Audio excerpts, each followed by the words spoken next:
Good evening, everyone. We just finished a closed session, so I'm just giving council members a minute to come back on. We're going to start this meeting at 7:40, I think. I think we're just waiting for Mr. Gettings. Is everybody else here? I think he's the one I don't see him. So I'm just going to give him another minute before we start.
Okay, I don't see Mr. Gettings, but the time is 7:40, so I am going to call this meeting. I'm going to call this meeting to order. The time is 7:40. It is the regular council meeting of Monday, April 12th. Clerk, can you please do a roll call? Councilman Bliss? Here remotely in Madison Heights, Oakland County. Councilman Clark? Here remotely in Madison Heights, Oakland County. Councilman Corbett? Here remotely, Madison Heights, Oakland County. Councilman Gettings? Your Honor, I should indicate for the record that I spoke to Councilman Gettings just now. He's having an internet issue, but he's trying to log on, so he should be joining momentarily. All right, thank you. The clerk, if you can just note when he arrives then, please. Thank you, Mr. Sherman. Yes. Councillor Rohrbach? I'm here remotely, Madison Heights, Oakland County, and it looks like Mr. Gettings is on. Oh, okay. Give him a minute to catch up. I'll come back to him. Mayor Pro Tem Soltis? Here remote, Madison Heights, Oakland County. Councilman Gettings? Here, Bob Gettings, here in Madison Heights, Oakland County. Mayor Grafstein? I am here in council chambers in Madison Heights. Thank you. The invocation this evening will be led by Mayor Pro Tem Soltis. Do invocation and then the Pledge of Allegiance, please. Mr. Soltis, go ahead. Thank you. In honor of all those abused and neglected children, past and future, during April as designated Child Abuse and Neglect Prevention Month, we as a community come together tonight, hopefully wearing a pinwheel as a symbol for child abuse prevention. The pinwheel represents hope, health, and happiness. The pinwheel is an uplifting symbol of childhood and represents our efforts to ensure the healthy development of children. Now is the time to look beyond ourselves, to consider all children our responsibility, that one child abused is one too many, and we must, for the sake of our children, speak out in protest. The cycle of abuse and neglect must be broken to protect future generations of children. Empathy and compassion are the guides we must follow. Thank you. You lead us in the pledge, please. Pledge allegiance to the flag of the United States of America and to the republic for which it stands, one nation under God, indivisible, with liberty and justice for all. Great, thank you. First up, we have approval of the agenda. Are there any additions or deletions this evening? All right, seeing none, we have presentations. First, we have a proclamation, National Animal Control Officer Appreciation Week. Mrs. Marsh, do you have a report? Yes, the mayor and city council are scheduled to present a proclamation for Animal Control Officer Week to Justin Holland and part-time assistants Julian Waylon, and Jessica Taylor, along with the many animal shelter volunteers, acknowledging and thanking them for their services to the city and declaring the week of April the 11th through the 17th to be National Animal Control Officers Week in Madison Heights. Thank you. Next up, we have another proclamation, which is National Public Safety Telecommunicators Week. Mrs. Marsh to report.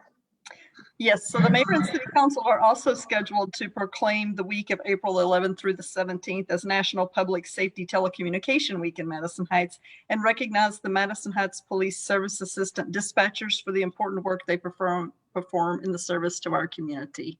And we will make sure these proclamations get to both of those groups. Thank you, appreciate that. All right, next up we have public hearings. Meeting open to the public. This is the opportunity for the public to address myself and council. We ask that you keep all your comments to 3 minutes or less. Please identify yourself and any affiliation you have with the city, address, that type of thing. And I ask that you address your comments to me as the chair. Having said that, the meeting is now open to the public. Is there anyone who wishes to speak?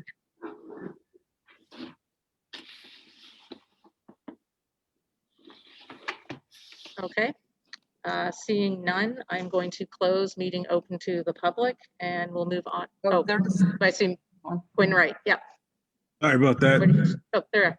Please go ahead. Floor is yours. No problem. Oh, there you go. You moved on me, Mayor. Hello, Madam Mayor and City Council. I come to you today. I serve as the chairman of the HREC. I'm also a resident of Madison Heights. I come to you for a couple of reasons. First off is because the growing numbers of residents have come to me kind of with concerns that I have. Madison Heights is not an island unto its own. Things that happen outside of our community also impact us as well.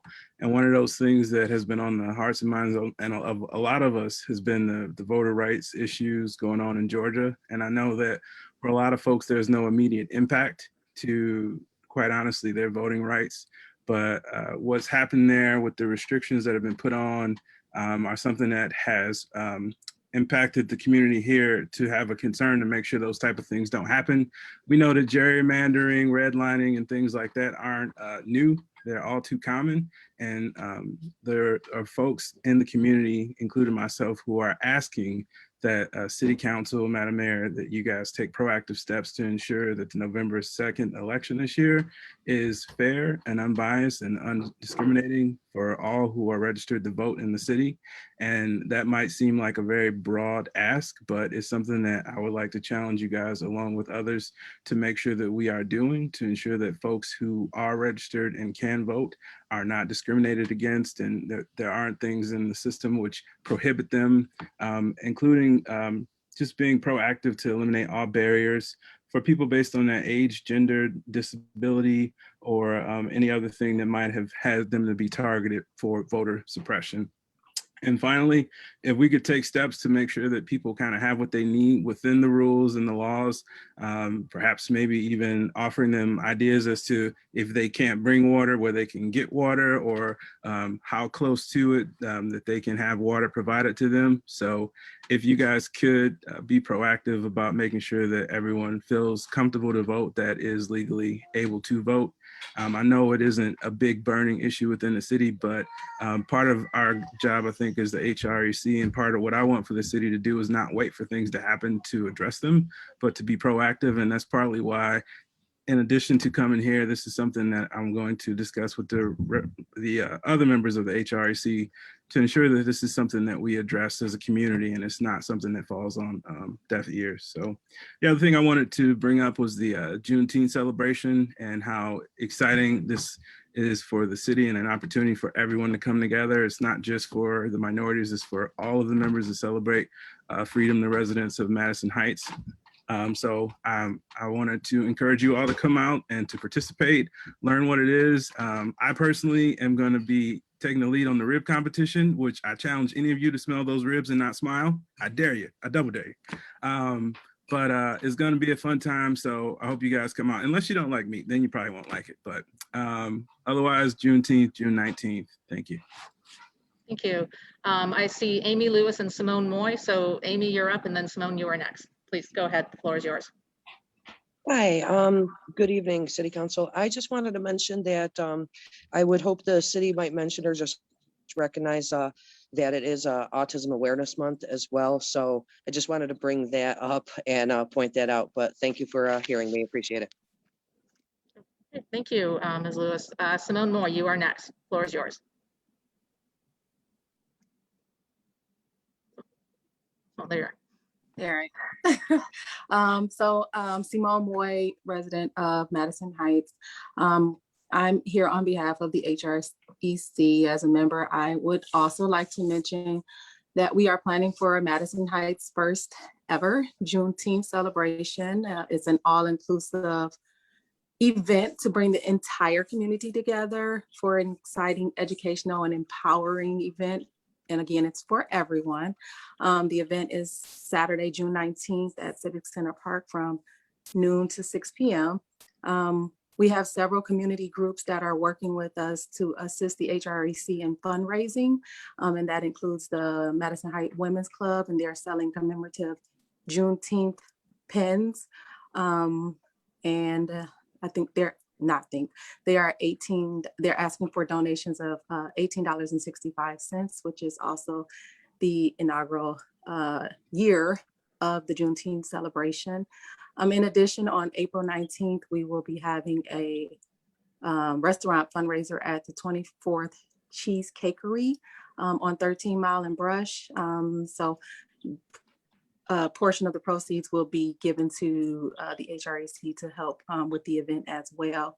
And then finally, the Madison Heights Citizens United are continuing to sell Juneteenth t-shirts and lawn signs, Glad to be your neighbor, with the proceeds of that actually going to the Juneteenth celebration again.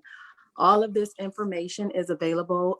We have a website, which is madisonheightsjuneteenth.com, where you can find out more event information about the actual event, the history and background of the event, where you can donate to the event and sign up for volunteer opportunities. Again, shouldn't have to say it, but I will. This is an all-inclusive event for the entire community, and we're hoping that everyone comes out to be involved. Thanks. Great, thank you. I see Marina Rupert. Marina, if you want to unmute yourself, you're up next. Please go ahead. Hi, my name is Nick Taylor. I'm using my girlfriend's laptop because mine wasn't working properly. But I sent a proposal to City Council a couple weeks ago to amend the Pet Limit Ordinance. Every major animal welfare organization in the US is like strongly against those because they don't really accomplish what they're supposed to. They're supposed to prevent hoarding, neglect, abuse, and nuisance animals. And we have other laws in place for that, but they also just end up negatively impacting responsible pet owners and preventing homeless pets from getting adopted. So it's in the proposal that I sent. So I'd like that to go to a vote if that's how this works, if everyone has read it. But I also talked to Sarah Pisano, who's a veterinary behaviorist and recently reviewed Oakland County Animal Control's practices. And she gave a presentation on that. And she read my proposal and agrees with it, except for in my proposal, it would add restrictions for people who want to have a fourth or fifth cat or dog. They would just have to prove that they're taking care of it with documents like vet records and things like that. But she said that that would be kind of a barrier to getting people to register their pets. So basically, I think it should be amended with or without the additional restrictions. And the document that I sent to City Council has what I would expect the new law to look like for either of those options. I think that's everything. Thank you. Thank you. All right, so I missed everybody at the start. So is there anybody else who wants to speak? Maybe I'll give you an extra minute. Anyone else? Oh, okay, I see. Wait, nope, I don't. Okay, so I do not see anybody else wishing to speak, and I am going to close public comments. Thank you. Next up, we have communications. We have from Eve Sandoval, resignation from the Arts Board, Downtown Development Authority, and the Environmental Citizen Committee. Mrs. Marsh, do you have a report or? Only that Eve Sandoval has submitted her resignation for the Arts Board, the Brownfield Redevelopment and Downtown Development Authorities, and the Environmental Citizens Committee. So staff is recommending that City Council accept her resignations and declare the seats vacant on all three of those boards. Okay, what is the wish of council? Your Honor.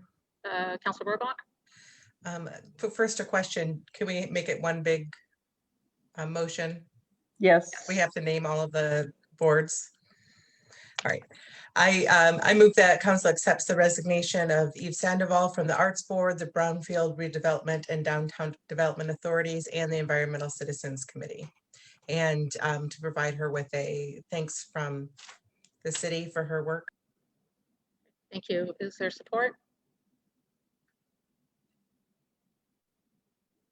Your Your Honor.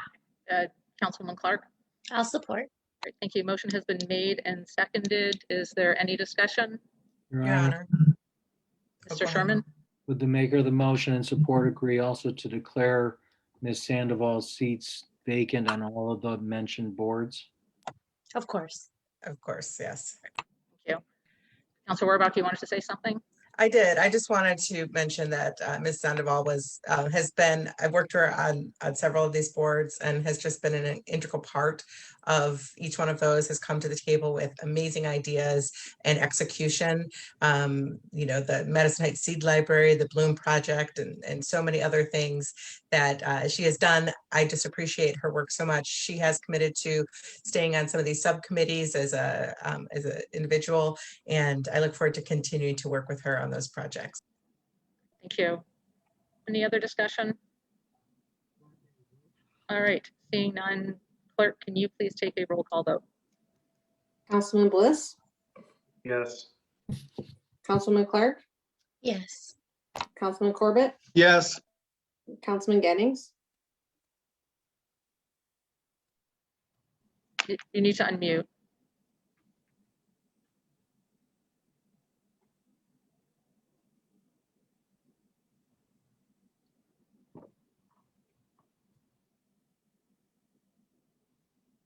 Mr. Gettings, you need to unmute.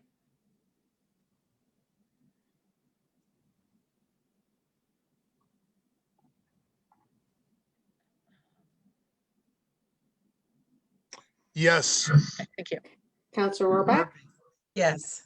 Mayor Pro Tem Soltis, Yes. Mayor Grafstein. Oh, yes, motion carries. Thank you. Next up, we have reports. D1 from the city manager, resolution to adopt and allocate funds for an outdoor fitness court from the Nation Fitness Campaign grant. Mrs. Marsh, do you have a report? So I have a report and also have a 2-minute video. Not submitted a grant application to the National Fitness Campaign back in December to participate in the 2021 initiative to install and activate an outdoor fitness court in Huffman Park. As a result, we have been awarded a $50,000 grant from the National Fitness Campaign funded by Priority Health. This will require a grant match of $50,000, which is included in the proposed budget that went to City Council, and additional funds from private donors for another $50,000. So the total is $150,000, 50 from the grant, 50 from the city, 50 from private individuals or fundraising, if that's how it goes. To accept this grant, City Council needs to approve a resolution to prove that we're committed to this, to send back to the National Fitness Council to participate in the 2021 National Fitness Campaign and to allocate the $50,000 in the 2021 budget. So I know a lot of people may not know what a fitness court is. Quite honestly, until I applied for this grant, I didn't know. So I'm going to show a short video. So if you can't hear, just yell that you can't hear and I will turn it off because I've had, not a good track record of showing videos with a sound. So.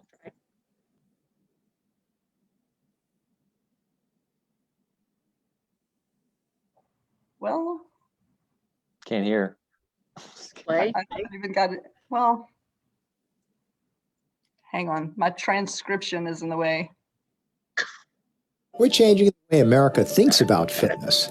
With 200 fitness courts open, our campaign is growing. From college campuses to city parks and trails, we're bringing free fitness everywhere, and we're just getting started. Hi, I'm Mitch Menadget, founder of the National Fitness Campaign. National Fitness Campaign was founded in 1979 when we opened the first fitness court. Redesigned for the 21st century, the fitness court is the world's best outdoor gym. Our 7-movement, 7-minute system allows you to use your own body weight to get the perfect workout. Easy or hard, it will work for you. Our goal is to build healthy communities by making outdoor fitness an essential part of people's lives so that each day is better than the last. This year, 2,000 certified ambassadors will be trained to deliver classes, challenges, and clinics as part of our National Fitness Campaign. We'll also be hosting training camps on college campuses across America. The Fitness Court mobile app is your gateway to enroll in these programs, learn the moves, and take challenges as we dig deep to create impact for our partners across America. We're proud to have helped cities of all sizes raise millions of dollars from respected sponsors to support free fitness. Wherever fitness is a priority, you can find a fitness court. Building beyond 200 cities and colleges, we're now partnering with large cities using urban movement data to map the best locations for pedestrian infrastructure. We're bringing fitness courts to within 10 minutes of population centers everywhere. We're now committed to raise $150 million to bring the campaign to 1,000 cities and schools, building the Let's make world-class fitness free.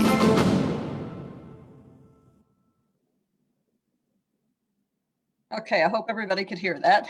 Good, thank So you. that is what the grant is for, and I will just quickly highlight a couple of things that I found particularly interesting. They talk about these ambassadors. They're going to be bringing that program to Madison Heights. So residents that are interested, council people that might be interested in being a fitness coach, a fitness court coach, can sign up for that, run free programs there. And the other thing that I thought was really great is the maintenance cost of this. So a lot of times we talked about a couple of weeks ago, the cost of bringing in a new play structure and how many years it's good for, and then we have to worry about replacement.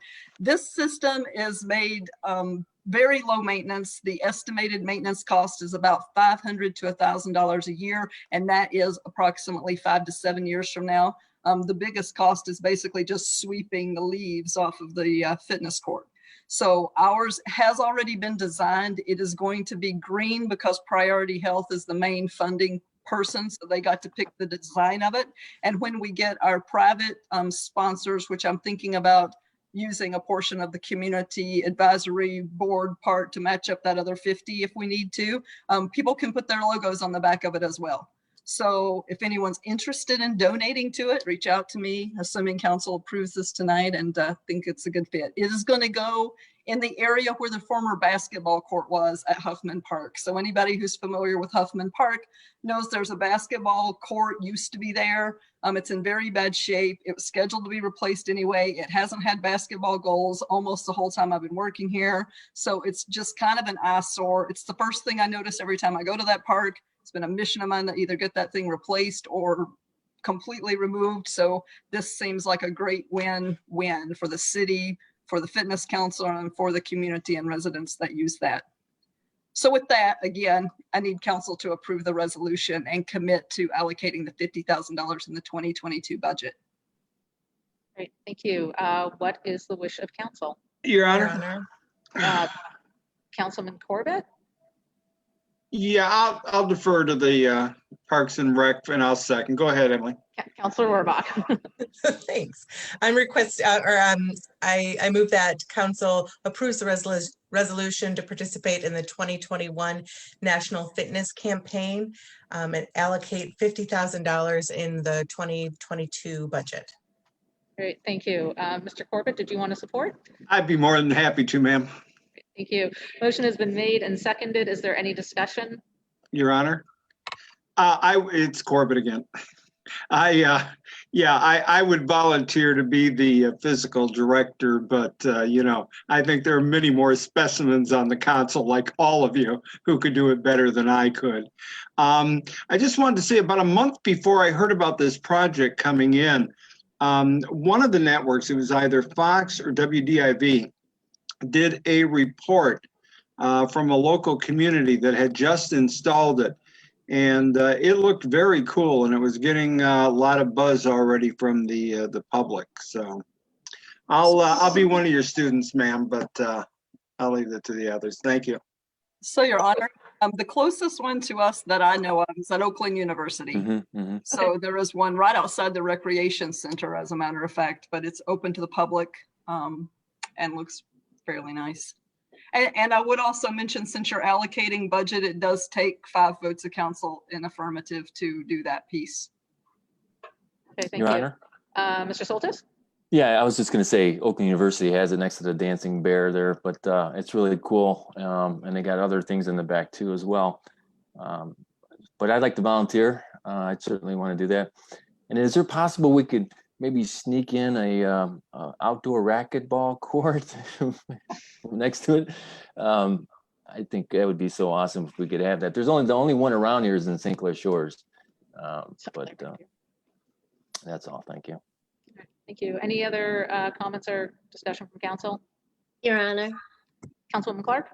First of all, Mrs. Marsh, let me just say that was the most exciting presentation I've ever experienced on City Council. It was like, I was legit like, whoa, this is amazing. So of course I would love us to participate in that. And I think that it's important to draw attention to the pieces that we're putting together right now to improve the quality of life here in the city for our current residents, who I can see, just as spring is coming along, are becoming way more active. Walking and running, and Civic Park is always real busy. And I think that it's a perfect opportunity to bring that bit of quality of life into our city.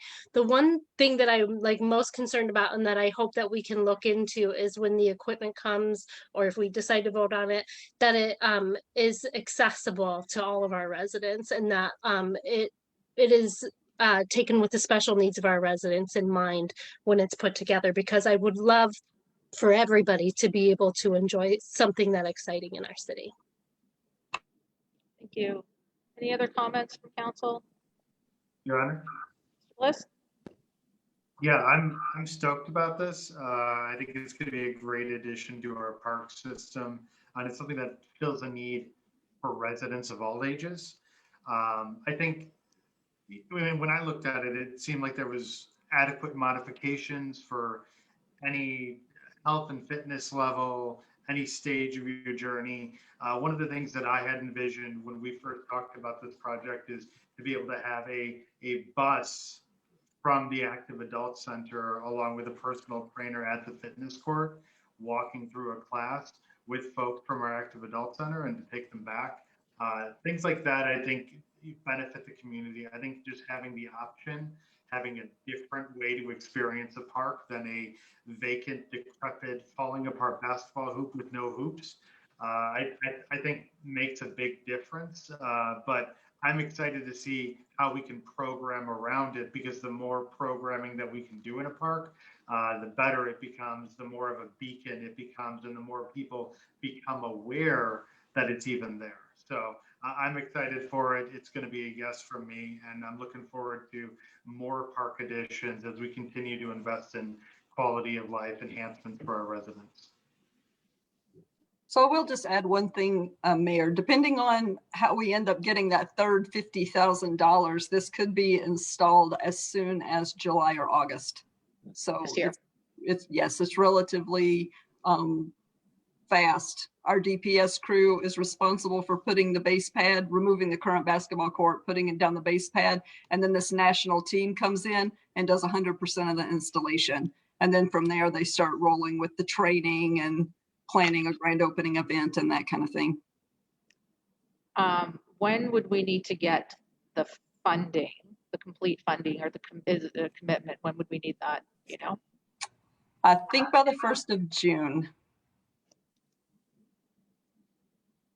All right. there any other questions or comments? Your Honor. Councillor Rohrbach?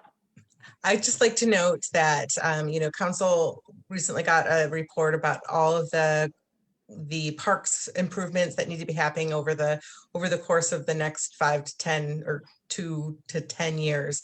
And it's a huge chunk, right? There's a lot of money that is needed in our parks. And I just want to acknowledge that for those that are watching and our residents that are concerned about that. Like we are looking at a full overview of all of the parks and all of the needs and working on how to address those needs in the short, medium and long term. But when last year, was that, oh no, it feels like forever ago, but a million years ago, Mr. Bliss and I hosted a town hall and talked to people about what they were hoping to see in our parks. And one of the biggest things that we heard, and we included it in a plan that we put together, called it the 555 plan. But one of the 5 things that people wanted to see in the parks was adding active adult exercise and leisure equipment. And so this is just like fitting right into that need and that desire from our community. And so I'm just really pleased that we have the opportunity to do this. So thanks for everybody who's going to get behind it tonight. All right, thank you. Any other comments from council?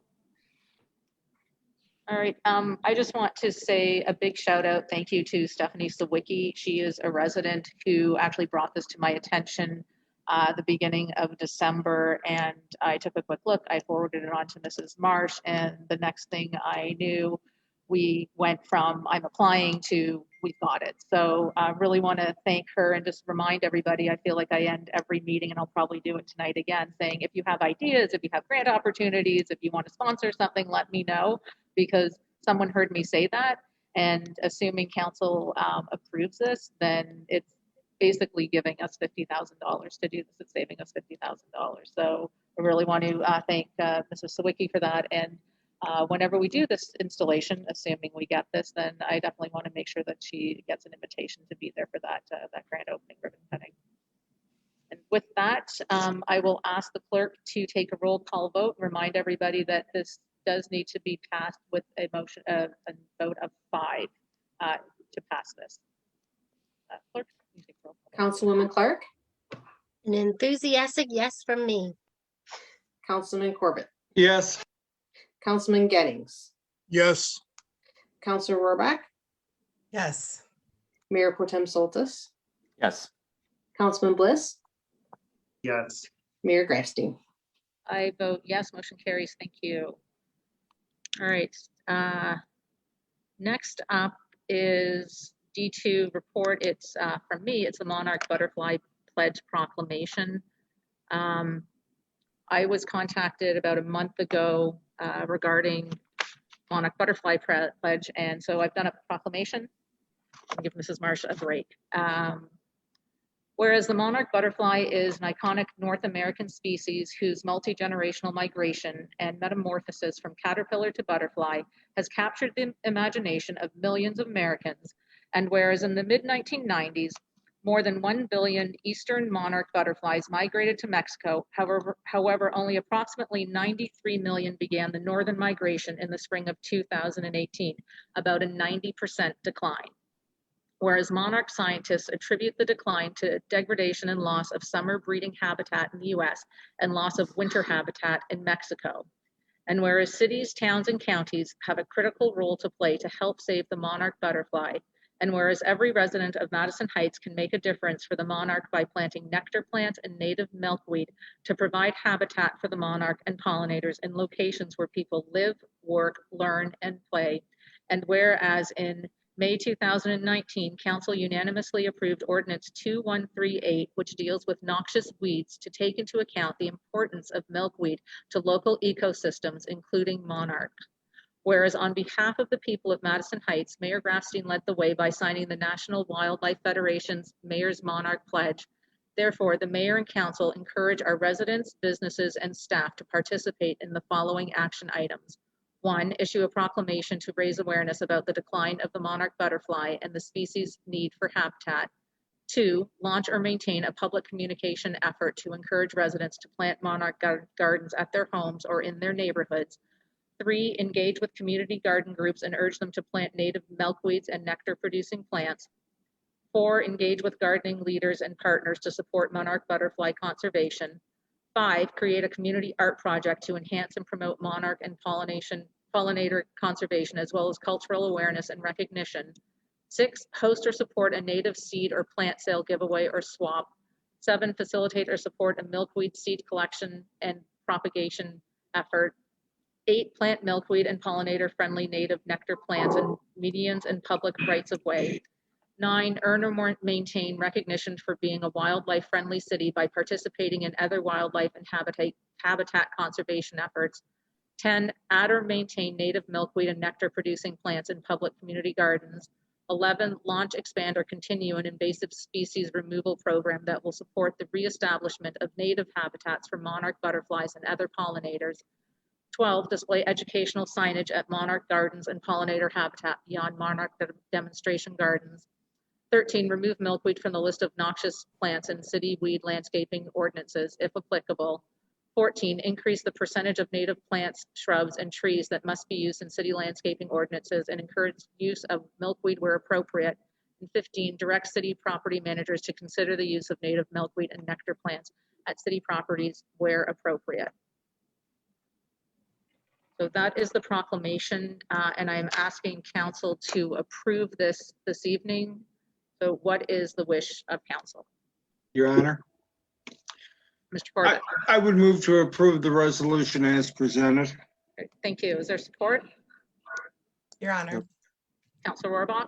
I'll support. Thank you. Motion has been moved and made and seconded. Is there any discussion? Your Honor. Councillor Rohrbach. I just note that many of the things that are in this pledge and this proclamation are things that have been taken up by the ECC. Mayor Grafstein helped to establish that back several years ago, and many of the folks that are currently serving on the ECC, including I'm seeing Crystal Fox, who's here today. She's a member of the ECC, are members of the Bloom Committee and the work that they've been doing specifically for this before we even knew it was a thing, before we knew this Monarch Pledge existed.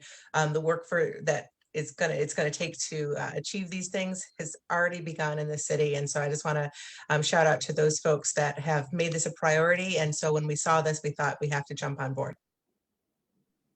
Thank you. And I'd just like to add that I received an email, and I guess Councillor Rohrbach received the same email at about 9 o'clock one night, and I looked at it and I said, oh, this looks good. I think we should do this. I'll have to get in touch with her the next day, and 10 o'clock that night, she sent out an email. She was already on it. So yes, I went through it. There were about 30 different items they had, and if we did 3 of them, we had one designation. If we did 8, we had another. And I took a quick look through and said, I think we've done about half of these already. We're working on these. So absolutely, I'm obviously in favor of this. But I'm very grateful to the Bloom Project and the ECC for taking up that mantle and moving forward with all these different ideas. Is there any other discussion? All right, seeing none, clerk, can you please take a roll call vote? Councilman Corbett, Yes. Councilman Gettings, Yes. Councilor Rohrbach, Yes. Mayor Pro Tem Soltis, Yes. Councilman Bliss, Yes. Councilwoman Clark, Yes. Mayor Grafstein. I vote yes, motion carries. Thank you. Next up for reports, it's a D3 from the city clerk. It's the council appointment to the Human Rights and Equity Commission. I don't know if we need a report for this, or do we just need a motion? Either way, I can read comments so the residents at least know what's going on. All right, yes, please do. Thank you. So on March 22nd of 2021 City Council meeting, Council adopted an amendment to the Human Rights and Equity Commission founding resolution. This amendment created a council voting member and a council alternate member. Prior to this, they were both ex officio and did not vote. Staff is requesting that council appoint 1 council member as a council representative and 1 council member as an alternate to the HREC with expiration dates of November 8th, 2021. Currently, Councilwoman Clark and Councillor Rohrbach serve as the ex officio members. All right, thank you. So what is the wish of council? Your Honor, Councillor Rohrbach? I would move that we appoint Councilwoman Clark as the voting member for, how do I say it? So as the voting council member for the HREC. For the council representative for the HREC. Okay, thank you. Is there support? Can I support? Mr. Mayor, Mr. Gettings? I'll support. Thank you, Mr. Gettings. Motion has been made and seconded. Is there any discussion? All right. Your Seeing none, Honor. Councilwoman Clark, please go ahead. This is about Can you. I just say that, like, I would just as easily recommend Councillor Rohrbach as a voting member as well. I love the work that she's doing in there, but I would like to accept that nomination too. Thank you, Councilwoman Clark. I believe that after we go through this, we will be making a nomination for the alternate. All right. Is there any other discussion? All right, I will just throw in my 2 cents here. Councilwoman Clark, you are very passionate about human relations and equity, and I think that you're going to do an excellent job should council approve this. Thank you. And with that, clerk, can you please take a roll call vote? Councilman Gettings, Yes. Councillor Rohrbach, Yes. Mayor Pro Tem Soltis, Yes. Councilman Bliss, Yes. Councilwoman Clark, Yes. Councilman Corbett, Yes. Mayor Grafstein. I vote yes, motion carries. Thank you. I believe next up is to appoint the council alternate. All right, what is the wish of council? Your Honor, Councilwoman Clark. I would like to appoint Councillor Rohrbach as the alternate for the HREC committee. Great. Thank you. Is there support? Your Honor, Mrs. Mayor, Councilman Bliss. I'll support. Thank you. Motion has been made and seconded. Is there any discussion?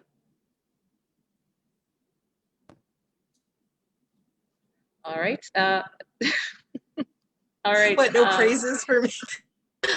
I'll throw in my 2 cents about Councillor Rohrbach. Councillor Rohrbach also passionate about this, and I think she will do an excellent job as the alternate. And I think that just in general, having the representative and the alternate better defines and brings this board more in line with our other boards, which I know has been a bit of a concern with many people. So I'm glad that we're getting this done tonight, or hopefully getting this done tonight. And there's no other discussion. Your Honor. Mr. Bliss? Yeah, I was going to say, I think we need to have the mayor compliment segment of board appointments, to, like, make it official. But no, I think that the team will do a good job, and I'm excited to see what the HREC is going to look like now with these changes, the additional voting members, the larger subcommittees. It should be a lot of fun. So, and I know I speak as myself, and I think for every other member of council, that we're happy to help however we can assist. Just reach out. Thank you, Mr. Bliss. Clerk, can you please take a roll call vote? Yes, Councillor Rohrbach, Yes. Mayor Pro Tem Soltis, Yes. Councilman Bliss, I vote yes. Councilwoman Clark, Yes. Councilman Corbett, Yes. Councilman Gettings, yes. Mayor Grafstein. I vote yes, motion carries. Thank you. Okay, next up, section F, bid awards purchases. First, we have from the police chief, the IT backup server. Mrs. Marsh, you have a report. Yes, as of October 2020, the backup server and redundant backup server for the city's computer services are out of warranty. To protect our computerized environment from failure and loss of critical backup data, IT has requested to replace both of these servers. The replacement servers come with a 5-year warranty that includes manufactured guaranteed 4-hour response time for incidents and next day hardware replacement until the year 2026. Staff and I request that servers be purchased from Dell Technologies using government contract pricing for a total price not to exceed $16,110. The money for this replacement has been budgeted and is available. Great, thank you. What is the wish of council? Your Honor? Councilman Corbett? Yeah, I move that the council approve the contract recommended by staff with Dell Technologies for backup server service. Price not to exceed $16,110. This is budgeted and available funds. Great, thank you. Is there support? Your Honor, Mayor Pro Tem Soltis? support, please. Thank you. Motion has been made and seconded. Is there any discussion? Yeah, Your Honor. Just Corbett? actually, it's a question for Mr. Bliss. This is exactly right down your alley. Do you have some experience with? I mean, I have Dell computers, but that's not what this is. So, do you have any experience with these folks? Mr. Bliss? Yeah. So, what I was going to jump in and say, ITech has discussed this. We have not taken any formal motion on it, but I can tell you that my point of view and the point of view of many members of ITech is that we should stop investing in physical servers and start investing in the cloud, in cloud storage. That we're going to keep having to replace, manage, and maintain these physical in-house servers that are, not as safe, not as efficient, and not as useful, and frankly not as modern and current as moving and migrating things to the cloud. And so, I'm interested to hear, because I was a part of that discussion with ITech, and I know staff was going to take those comments. Staff, as well as our contractor for IT, was going to take the comments from ITech and have internal discussions as to what next steps were, and put together kind of a long-term cloud migration plan. I'm assuming that that's a little bit further down the road if we're looking into this piece of equipment, which I believe has a shelf life of like 5 to 7 years. But I'd just like to have an understanding of what that is, why we're making the decision to buy, a physical, like physical backup servers instead of having backup servers in the cloud. Your Honor, just a follow-up question to Mr. Bliss. Aren't there risks? Well, actually, twofold question. Isn't there a follow-up? Isn't there a risk with transmitting data over the cloud to the cloud through open lines? And I guess my second question would be: is 5 years an adequate time to allow for migration? Mr. Bliss, did you want to answer? So not necessarily anymore. I mean, cybersecurity is a giant concern, even just with people opening up emails. I mean, you're more likely to have, malicious activity coming from an employee who opens up an email that they shouldn't have and download something, as opposed to, transmitted data securely being, transmitted into the cloud. But there's definitely concerns there, and that's why it has to be a part of a large strategy. What are we going to do to be able to migrate into the cloud, and how does that streamline and make more efficient city services, because accessibility opens up a heck of a lot. And so I mean, yes, data security is a concern, but I'd say that's a concern across every aspect of IT, whether it's in-house or it's cloud storage. I honestly think that my emails that I have in my personal Gmail are more secure and updated more frequently than what would be typically on an internal in-house server, because they're not patched as frequently. As new and modern threats emerge, they're not taking into account what those threat actors are doing and quickly updating. the larger the cloud storage, I mean, you're talking about like major companies like Google and Amazon. They have automatic updates the second that a new threat is spotted in the market. That honeypot picks up this new threat, immediately they make that change into their settings to be able to protect anybody paying them for the storage. So you're more secure in that realm than if you were doing it on your own. But I will say this to I guess the counterpoint on it, the devil's advocate, is if you're not ready to do it, it is cheaper to buy the one-time server than to have that ongoing annual cost, particularly if you don't have an IT staff that's ready to do the migration. So that's part of my request and ask to the staff is, when are we going to do that migration? When is the plan? Because we're looking like 5 to 7 years on this, making sure that we're doing it in that time, because I don't want to keep throwing money, personally, my opinion is I don't want to keep throwing money at physical hardware when we should be mapping ourselves and pushing, our way into the cloud. Yeah. Thank you, Your Honor. All right, any other questions, comments? Your Honor. Councilwoman Clark? Yeah, so I also have a lot of years of tech experience too, Mr. Corbett. I think that spending this money on antiquated technologies and this late in the game is ill-advised.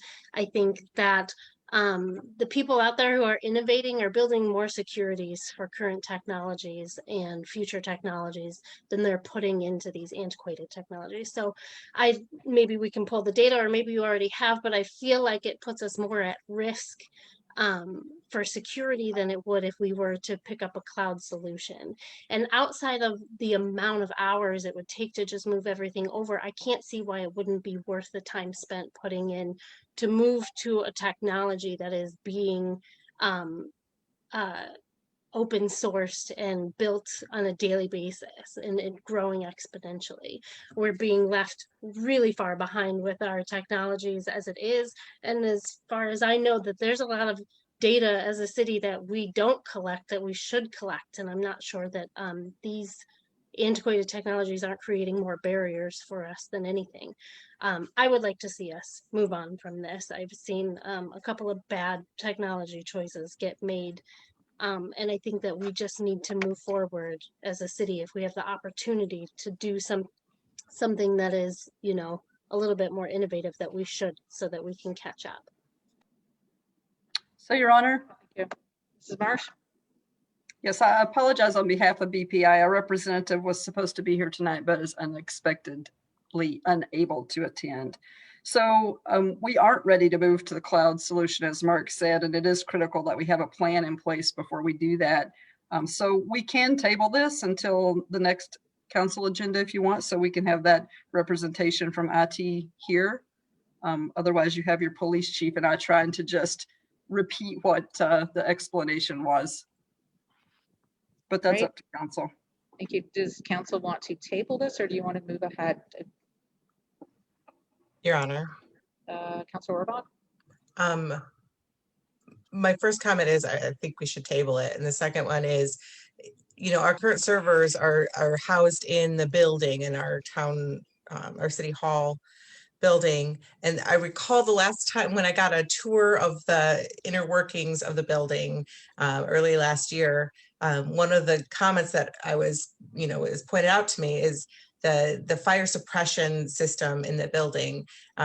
There's the need to address a different kind of fire suppression system in the room where all the servers are housed and things like that. But it just brings to mind the fact that it really does give us a quite a bit of liability, or we're going to run into if anything ever happens to that building.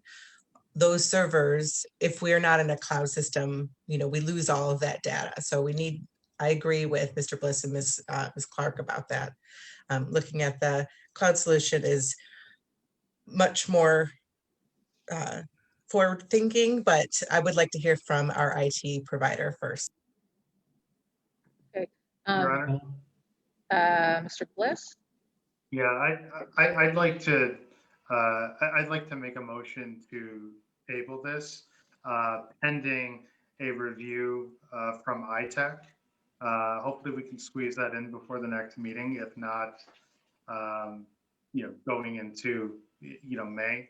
I understand the urgency on this, but I'd personally like to see a discussion with BPI, our technology provider, and the insanely smart and talented members of ITech to make their recommendation as to which way that we should go.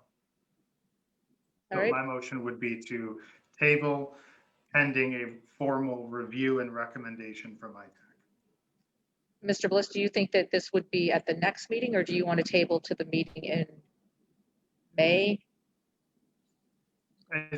So long as we can get a quorum, I think we can probably get it to the next meeting. I think that we need to not maybe table it to the next meeting. Our IT person is out for a specific reason, and I'm not sure when they are going to be back. If we're going to be able to schedule a meeting with him, I'm trying to say at a public meeting, please don't just table it till next time. Okay, so Your Honor, my motion would be to table it, and then we will just simply have to have a motion to take it off the table at the meeting once we have the ITech review and our IT provider available. Mr. Sherman, before I ask for a second, did you want to say something? What I was going to say for the benefit of the council is if we were going to postpone it to the next regular meeting, it's a motion to postpone. But Mr. Bliss's motion is a motion to table, which means it does not have to come back on a at the date. next regular meeting. So it gives staff, ITech also some additional time. Okay, so the motion on the table by Mr. Bliss is to table this indefinitely. Is there support? Your Honor, support. Ms. Corbett, thank you. All right, motion has been made and seconded to table the original motion. Is there any discussion? All right, clerk, can you please do a roll call vote? Councilman Bliss, Yes. Councilman Clark, Yes. Councilman Corbett, Yes. Councilman Gettings, Yes. Councillor Rohrbach, Yes. Mayor Pro Tem Soltis, Yes. Mayor Grafstein. Oh, yes, motion carries. Thank you. This will be tabled indefinitely. Next up, F2, DPS Analyst Planner, the Leak Underground Storage Tank Investigation Services, Environmental Consulting and Technology. Mrs. Marsh, to report. Yeah, the city of Madison retained R.W. Mercer Company to perform the closure of 2 underground storage tanks at the city DPS facility when the tanks were removed in May of 2020. A confirmed release was reported to Eagle based on the analytical results for samples collected by the technical service professionals on that date. When the UST's underground storage tanks were removed, soil samples were collected from underneath each UST along with the piping runs under the dispensers. Water samples were collected from each UST evacuation when water entered the open evacuation areas. 1 soil sample and 1 water sample collected from the gasoline UST evacuation contained petroleum compounds. Therefore, in December, we received a notice of violation from Eagle requiring the city to submit a final assessment report of this location no later than May the 20th, 2021. Staff reached out to 3 different environmental firms to get quotes for these services and cost. ECT's initial proposal was the most comprehensive with the most logical expectation of what the first steps would be required. We're looking for authorization tonight to proceed with retaining ECT to Yes. The city has utilized ECT services as a contractor for testing on the site at 945, 959, 10 miles. So we have experience with them. And also Oakland County WRC uses them extensively. ECT is also a preferred contractor list for the state of Michigan for these types of issues.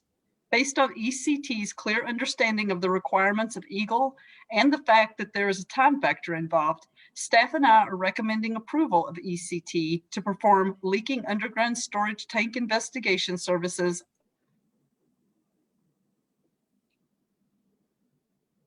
$125. Okay, thank you. What is the wish of council? Your Honor, Councillor Rohrbach, I move that council approves the use of ECT to perform leaking underground storage tank investigation services and final assessment report for an amount not to exceed $16,225. thank you. Is there support? Your Honor, Councilwoman Clark? I'll support. Thank you. Motion has been made and seconded. Is there any discussion? Seeing none, clerk, can you please take your roll call vote? Yes. Councilman Corbett, Yes. Councilman Gettings, Yes. Councilor Rohrbach, Yes. Mayor Pro Tem Soltis, Yes. Councilman Bliss, Yes. Councilman Clark, Yes. Mayor Grafstein. Vote yes, motion carries. Thank you. Next up, we have the approval of the minutes. We have 3 separate minutes. Can I please get a motion from council to approve the special city council meeting minutes from March 11th, 2021? Your Honor, Corbett, so moved. thank you. Is there support? Your Honor, Soltis? support. Thank you. Motion has been made and seconded to approve the minutes. Is there any discussion? Seeing none, clerk, can you please take a roll call vote? Councilman Gettings, Yes. Councilor Rohrbach, Yes. Mayor Pro Tem Soltis, Yes. Councilman Bliss, Yes. Councilwoman Clark, Yes. Councilman Corbett, Yes. Mayor Grafstein. Vote yes, motion carries. Thank you. Next up is the special city council meeting minutes of March 18th, 2021. What is the wish of council?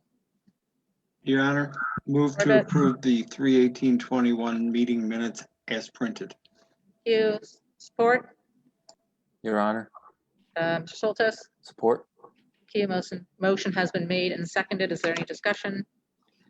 Seeing none, clerk, can you please take your roll call vote? Councilor Rohrbach, Yes. Mayor Pro Tem Soltis, Yes. Councilman Bliss, Yes. Councilwoman Clark, Yes. Councilman Corbett, Yes. Councilman Gettings, Yes. Mayor Grafstein. I vote yes, motion carries. Thank you.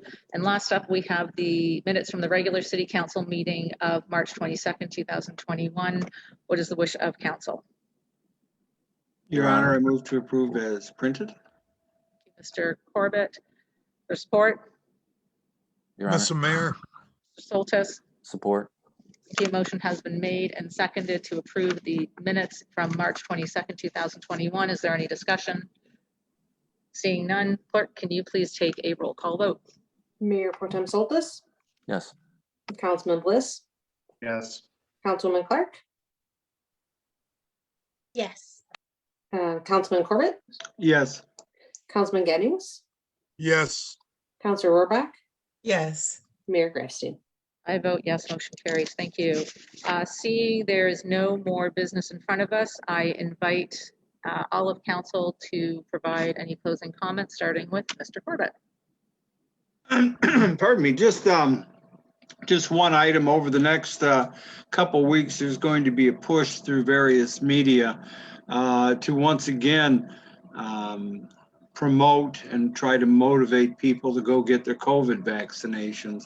I don't know where we're at in the city. I went looking earlier today. I don't have a sense of what our percentage of vaccinated, either partially or whole.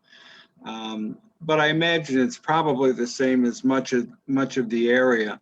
I don't, it's one of those things you would think after a year, people would understand that, whether you're young or old, you face a certain risk that is greater than taking the shot. And I mean, your odds are just simply better getting the vaccination. Double that if you're over 65 or you have any kind of a compromised system. I was a little surprised. I got one of those from I'm signed up with 23andMe with the gene service, and every now and again they send various reports on where they're at in terms of genetic findings and so on. And it's interesting, the average person, notwithstanding any consideration of specific health concerns, the average person over the age of 65 is at a 20% risk of hospitalization for COVID. Now, that doesn't mean anybody's necessarily going to die or get really sick, but the last thing I would imagine you want to do is get stuck in a hospital isolated. It's a terrible situation we're faced right now. And, you just had the head of the CDC come out today and said if it were her druthers, the state of Michigan would go back to close down. But the governor has shot that wad at this point. So I don't know that she wants to get back into that. But all of that is simply, there will be information coming out over the next few weeks, local and regional media. If you have any questions, there are plenty of sources that can reach out to you. Start with your family doctor, but if you're eligible, and which I think is almost everybody right now, sign up. There are plenty of places. That's how Linda and I were able to. We put our name in like 5 different places, and you know how that works. 3 of them came through within a few days of each other, but that's how we were able to do it, and it's a perfectly valid strategy, provided you remember to cancel the ones that you don't end up using. So that's just my 2 cents. It's got put in front of me the last couple days, and I think it is terribly important if we're going to get anywhere towards normalcy. As the president has said, a goal of July 4th is doable, and I think we're all about ready to put this in the rearview mirror. So thank you, ma'am. Thank you. Mr. Bliss? Yes, Your Honor. Really excited to share that the Library Advisory Board just created its first 2 planning committees to be able to put together a couple of really exciting projects. Everything's in the early stages, but just to highlight to our residents watching, one of the things that one of the subcommittees is talking about is a library program that's kind of like a book journey of sorts, to be able to assist our children to catch up with any learning gaps that they may have had from the pandemic learning over the past year and some change. And so I thought that was a really cool program, came up with by the volunteers serving on that board, and I'm frankly really excited to see it get into implementation. They're also planning to run a Books and Beats program during Trail Tunes, which I think is going to be so much fun because it allows people that maybe otherwise wouldn't have made their way to the library to come to the library and understand what's available there. And it also allows for the folks at Trail Tunes to be able to experience some programming that they might not otherwise have gotten. So I think it's going to be a win-win across the board, and I'm really excited for both of those subcommittees and for the Library Advisory Board to be, jumping into those types of creative programming. I think it's awesome to see. Also, to close, I'm wearing blue today for Autism Awareness. It signifies a feeling of calm and acceptance in a world that can be loud and challenging sometimes. April 2nd was actually World Autism Awareness Day, but the whole entire month is Autism Awareness Month. So I'm hoping that we as a council can do a proclamation at the next meeting. I believe there's also an HREC meeting coming up, so I'm also hoping that the enhanced HREC can come up with a program or some suggestions that council can take up for us to create policy that actually can make a difference to the families in the city that need it. So I'd love to get a recap on that. I can't be involved due to Open Meetings Act, but love for that to be something that we talk about. It's critically important. I think it was mentioned under open comment.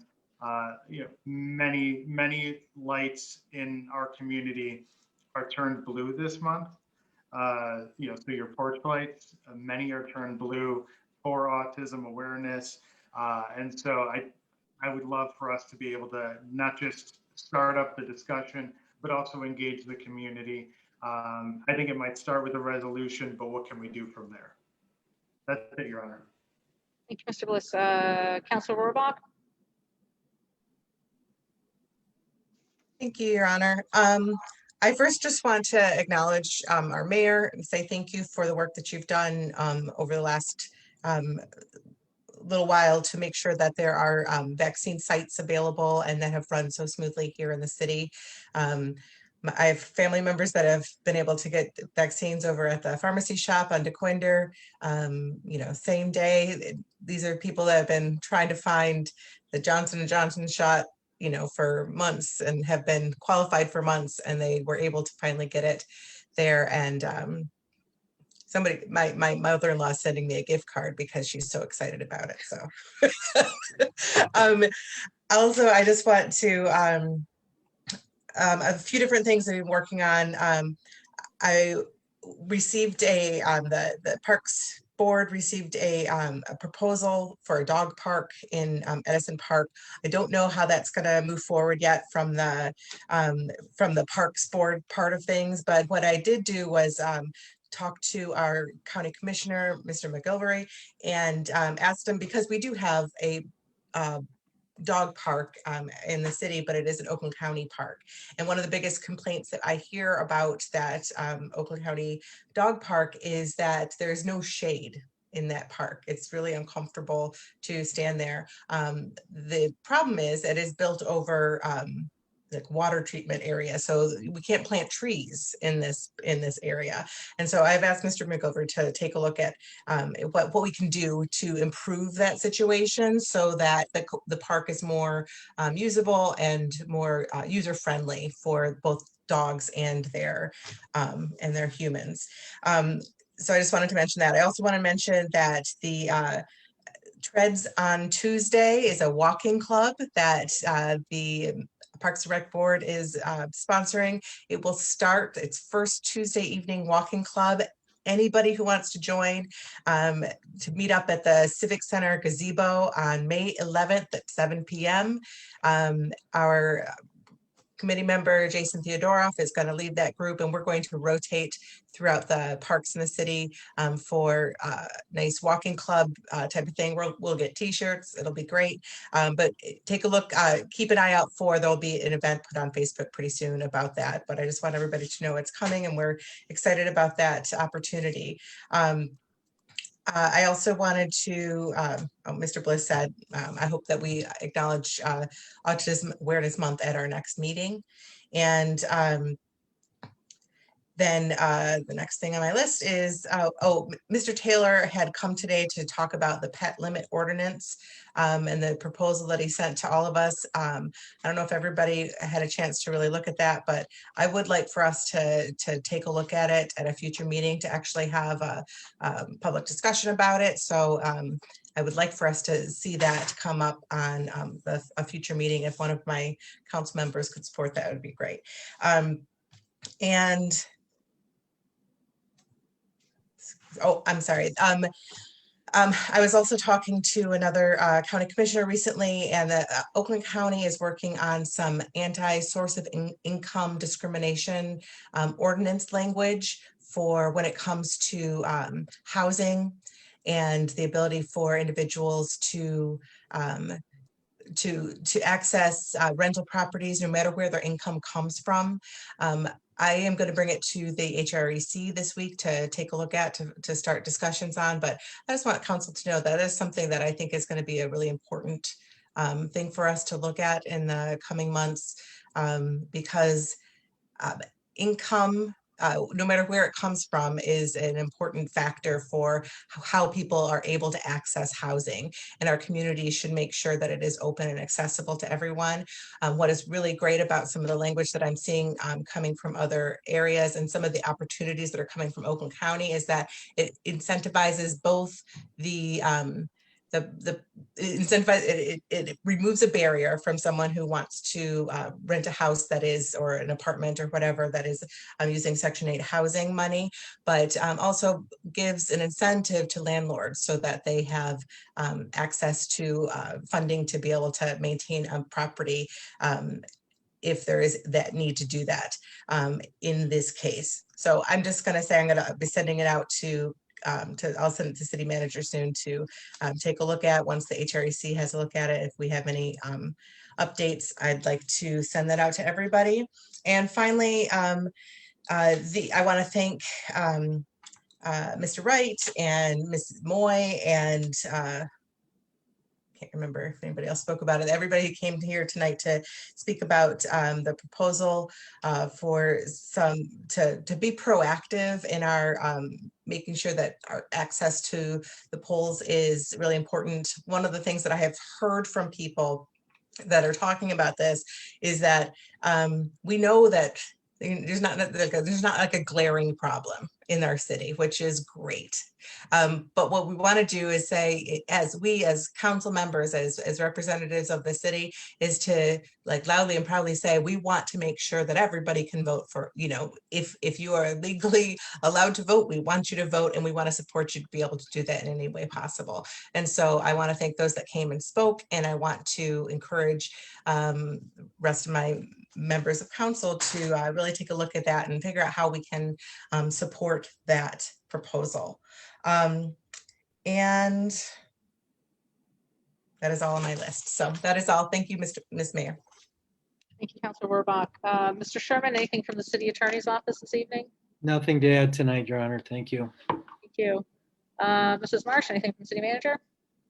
Only one quick thing to follow up on what Councillor Hrec was just talking about, and we had a couple of residents come speak tonight about the voting. I know the residents started out talking about some of the laws. Voting laws sitting at the state of Michigan waiting to be heard and voted on. And I think that the city needs to be very proud of our city clerk. She is extremely proactive. She's the president of the Municipal Clerks Association and has really been taking a lead on reviewing these 39 bills. You know, all 39 aren't bad. There's some good there, there's some bad there, and we really need to weed out what is going to stand in the way for the rights of voters. And she is very proactive with that. And she's going to be presenting a report and follow up for council as we go along on this. That's it. Great. Thank you. On that note, City Clerk, Ms. Rotman, you're up next. And thank you for the great job that you did in all elections in the last election as well. Thank you very much. Thank you, City Manager Marsh, for mentioning that. I just wanted to add that it's been very time consuming, but I have been spending a lot of time with the Michigan Association of Municipal Clerks reviewing those 39 pieces of legislation that are currently pending before the state legislature. We've gotten through about 30 of them.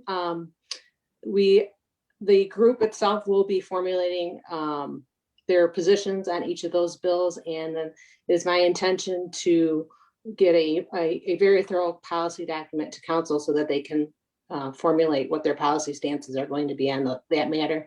I'm also going to be sharing that information with members of the Oakland County Clerks Association for any other communities that might want to sign on to a resolution or take pieces of those election proposals that they either agree with or disagree with, and be proactive for their communities as well.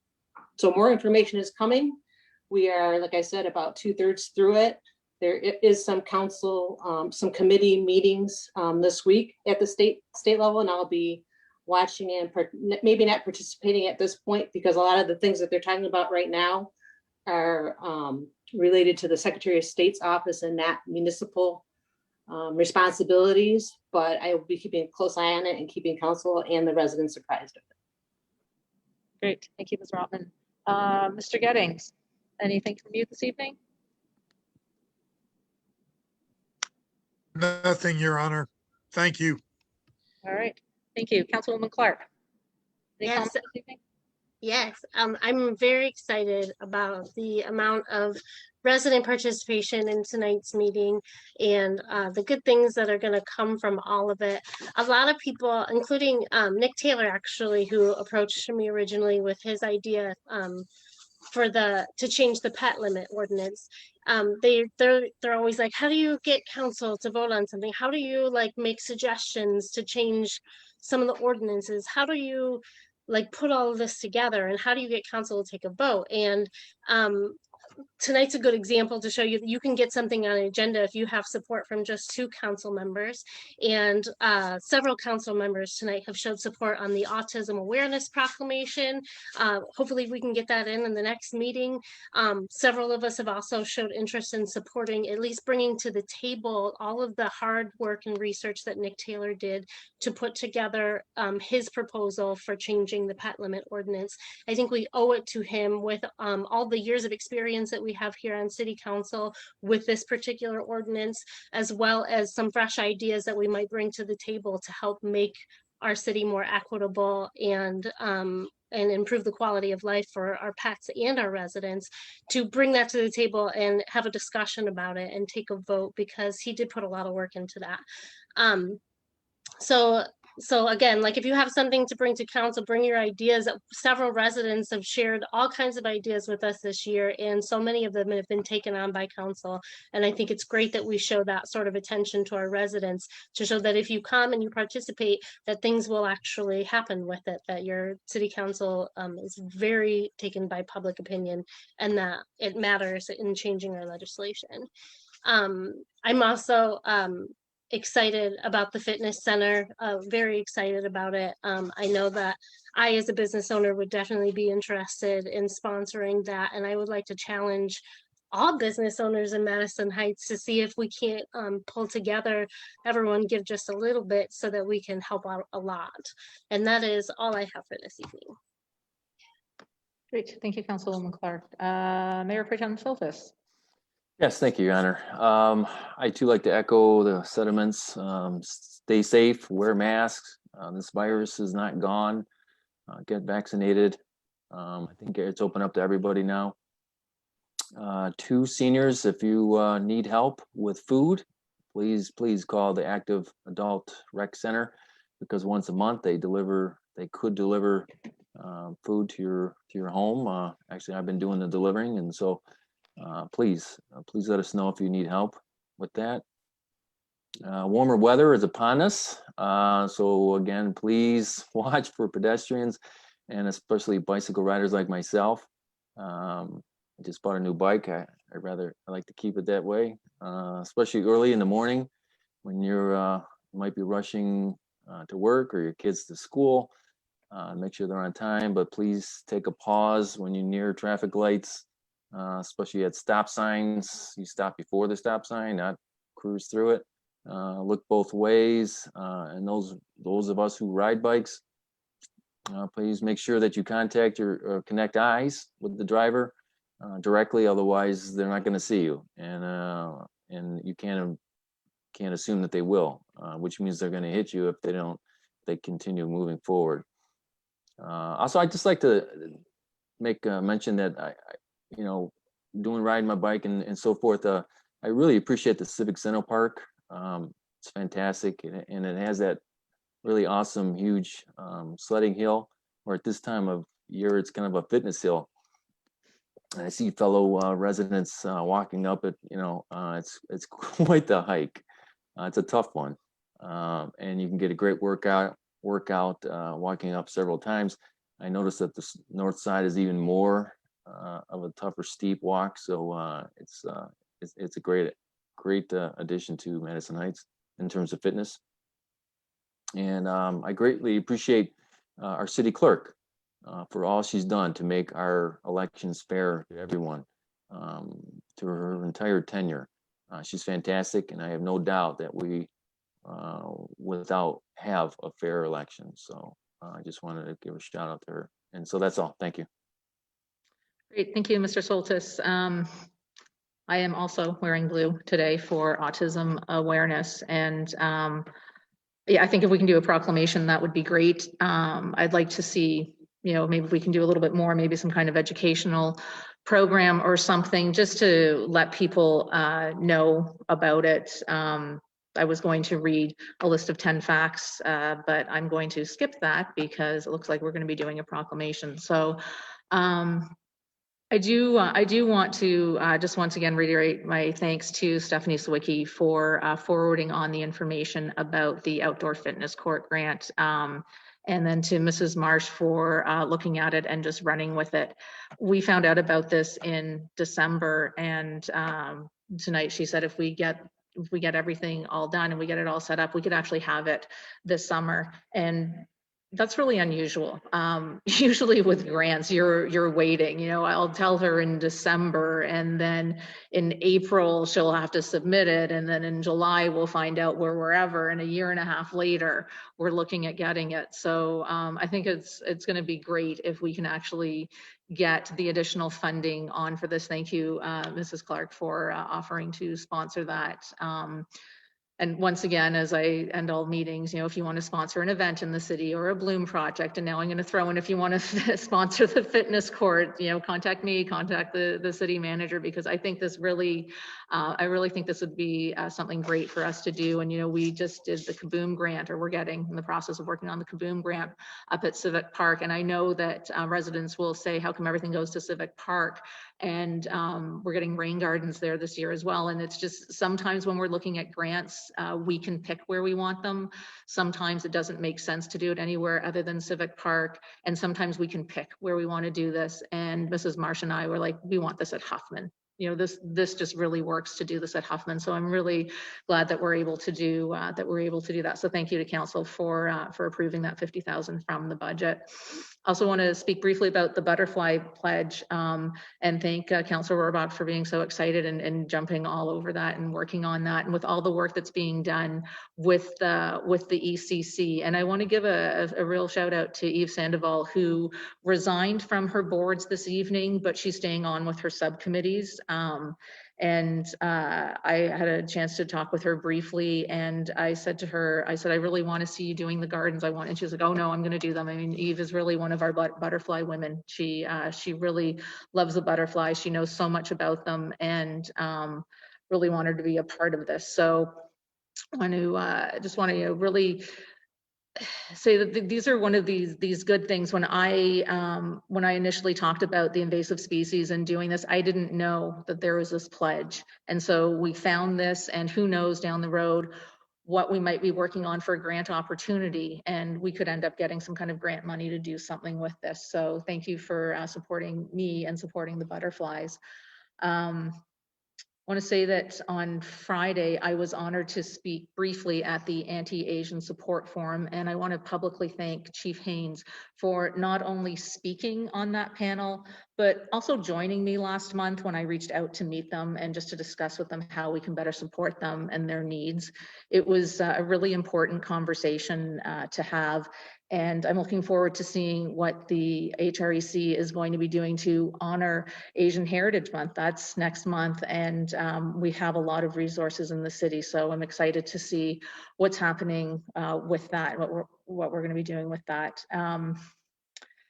In 2019, we had a citywide garage sale, and last year with the pandemic, it was one of the things that we weren't able to do. So I'd like staff to take a look and see if it's feasible to do it. I don't think that there was a lot of work on the side of the city.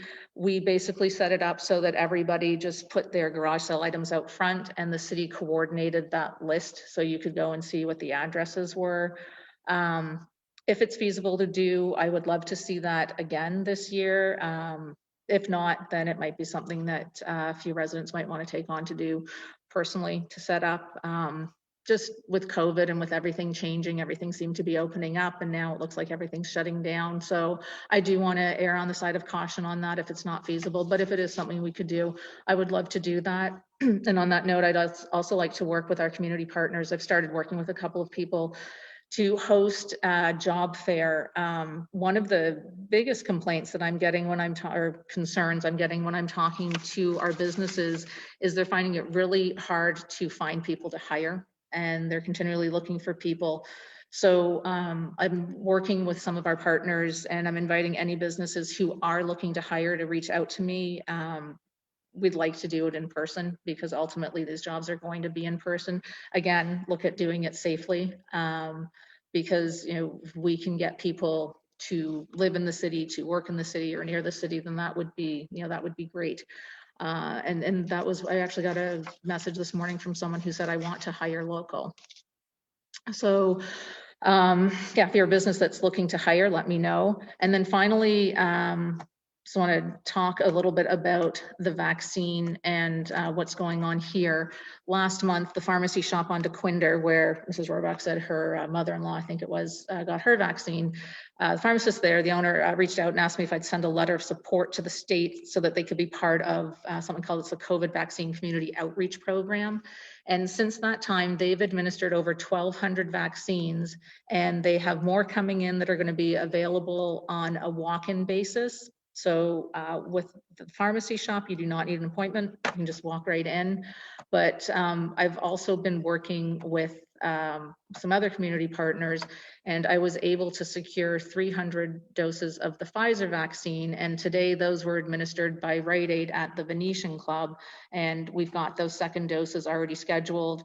And it worked so smoothly that we're now looking at setting up another date. So once I get that information, I will provide that once we get that. We're looking at hopefully doing that in about 2 weeks, but you know, we just started that conversation today. We want to see how it would go today. And I want to thank everybody who stopped by today and who took the time to talk with me. Appreciate you doing that. You know, Mr. Corbett said it already, so I don't want to belabor the point, but if you are eligible, then you know, we're trying what we can to set up the sites here, and there are numerous sites out there.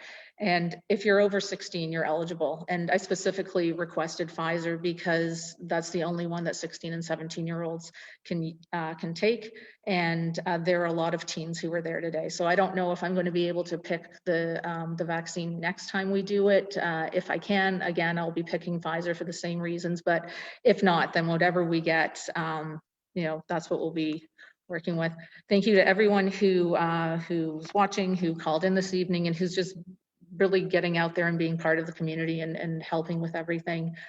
Our next meeting is Monday, April 26th. The time is now 10 after 9. This meeting is adjourned. Thank you and good night.